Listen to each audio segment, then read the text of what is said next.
प्रभो हे शिव शंभु महाप्रभु धवलेश्वराय नमो नमः। दीपं यदि परम ब्रह्म दीपं यदि जनार्दन दीपाहरत मे पापो पूजा दीप नमस्तुते। धवलेश्वर महाप्रभु संसार सुखी रखंतु। आज शुभ शुक्रवार रे समस्त श्रद्धालु भक्त मान को आशीर्वाद करंतु। मनस्कामना पूर्ण करंतु। कर्म क्षेत्र नदी करंतु। ग्रहरिष्ठ खंडन करंतु। जगतर मंगल करंतु। विश्वर कल्याण करंतु।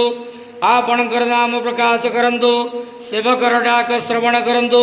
समस्त गुआवसा भक्त मानकर मनस्कामना पूर्ण करंतु। महाप्रभु धवलेश्वराय नमो नमः। संसार सुखी रखंतु आनंद जवार हरि बोलो। आज शुभ शुक्रवार रे समस्त श्रद्धालु भक्त मानू आशीर्वाद करंतु आनंद जवार हरि बोलो। बाबा धवलेश्वराय नमो नमः।